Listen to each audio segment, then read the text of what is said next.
Il y a des films qui te divertissent et d'autres qui te regardent droit dans les yeux. Seven, c'est exactement ça. Dès les premières secondes, tu sens que quelque chose ne tourne pas rond.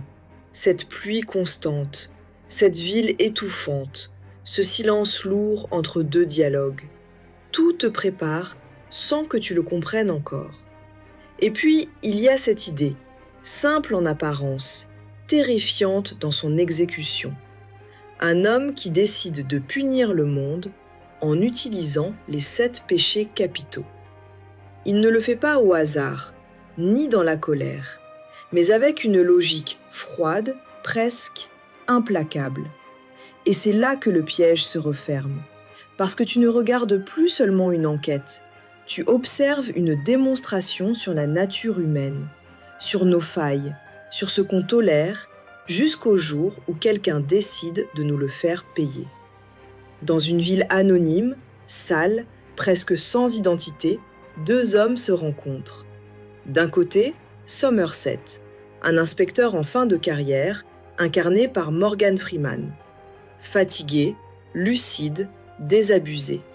Il a vu trop de choses pour encore croire que le monde peut s'améliorer. De l'autre, Mills, jeune, impulsif, joué par Brad Pitt. Il débarque avec sa femme, plein d'espoir, convaincu qu'il peut faire la différence. Deux visions du monde, deux énergies opposées, et entre eux, une affaire. Le premier corps est découvert, un homme obèse, mort dans des circonstances atroces. Rapidement, un détail intrigue Somerset. Ce n'est pas un meurtre classique, c'est une mise en scène. Puis un deuxième crime, encore plus dérangeant. Et là, le schéma apparaît. Chaque meurtre correspond à l'un des 7 péchés capitaux. Gourmandise, avarice, paresse, orgueil, envie, luxure et colère. Le tueur ne cherche pas à fuir, il cherche à être compris. Il laisse des indices, des messages, des citations. Il construit une œuvre. Plus l'enquête avance, plus l'atmosphère devient pesante. La ville semble pourrir de l'intérieur. Même les moments de calme sont oppressants. Et au cœur de tout ça, la relation entre Somerset et Mills évolue. Somerset observe, analyse, anticipe. Mills réagit, s'emporte, se laisse déborder. Ce contraste devient central, parce que le tueur, lui, joue avec ça. Il sait exactement à qui il a affaire. Il ne se contente pas de tuer, il orchestre une fin qui ne dépend pas seulement de lui, mais aussi de ceux qui le traquent. Et c'est là que le film bascule, parce que l'enquête devient personnelle, et ce qui devait être une traque devient un test moral, un test émotionnel, un test humain. La dernière partie du film, presque minimaliste, tranche complètement avec le reste. Moins de chaos, plus de silence. Et pourtant, c'est là que tout explose. À sa sortie, Seven a marqué les esprits. Côté anglophone, beaucoup ont salué la maîtrise de David Fincher. Des médias comme Empire ou Roger Ebert ont souligné son ambiance unique. Un film qui ne te lâche jamais, une descente contrôlée dans l'obscurité humaine. Le duo Morgan Freeman-Brad Pitt a été particulièrement apprécié. Le contraste entre sagesse et impulsivité donne une vraie tension dramatique.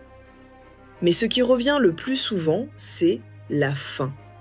Certains critiques l'ont qualifiée de brillante et inoubliable, d'autres de trop sombre, presque dérangeante pour le public. Côté français, l'accueil est également très positif. Des médias comme Télérama ou Première ont insisté sur la mise en scène glaciale, la photographie sombre et réaliste, la profondeur morale du film. Mais là aussi, une division apparaît. Certains adorent cette noirceur radicale, d'autres la trouvent presque désespérante. Côté spectateur, Aujourd'hui encore, Seven est considéré comme un classique. Beaucoup disent que c'est un film qu'on n'oublie pas, une claque psychologique. Mais presque tous s'accordent sur un point. Ce n'est pas un film confortable. Ce film est un piège brillant. Au début, tu penses regarder un thriller. Puis tu comprends que tu es face à une démonstration philosophique. Le tueur n'est pas juste un antagoniste, c'est une idée incarnée, une idée dangereuse, que la souffrance peut être justifiée, que la punition peut être morale, que le chaos peut être organisé. Et le plus dérangeant, c'est que le film ne le ridiculise jamais complètement. Il le laisse exister. Il te laisse juger.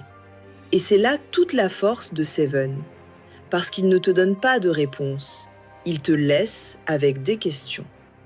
Mon verdict SpoilX, c'est un top absolu. Un film à voir ou revoir. Évidemment pas pour tout le monde, mais essentiel pour ceux qui veulent ressentir quelque chose de fort. Seven part d'un monde fatigué, un monde où les gens ferment les yeux, où le mal devient banal, et où parfois, quelqu'un décide de forcer tout le monde à regarder. Mais le vrai message est plus subtil. Quand tu combats le mal, tu peux devenir une partie du problème. Le film montre comment une seule émotion incontrôlée peut détruire tout ce qui restait de sens. Et il te laisse avec une tension. Garder ton humanité dans un monde qui te pousse à la perdre. Ce film, c'est pas juste une histoire, c'est une expérience. Et surtout, un miroir. Parce qu'au fond, la vraie question n'est pas de savoir ce que fait le tueur, mais ce que toi, tu ressens face à ça. Est-ce que tu le rejettes complètement, ou est-ce qu'une partie de toi comprend, sans vouloir l'admettre?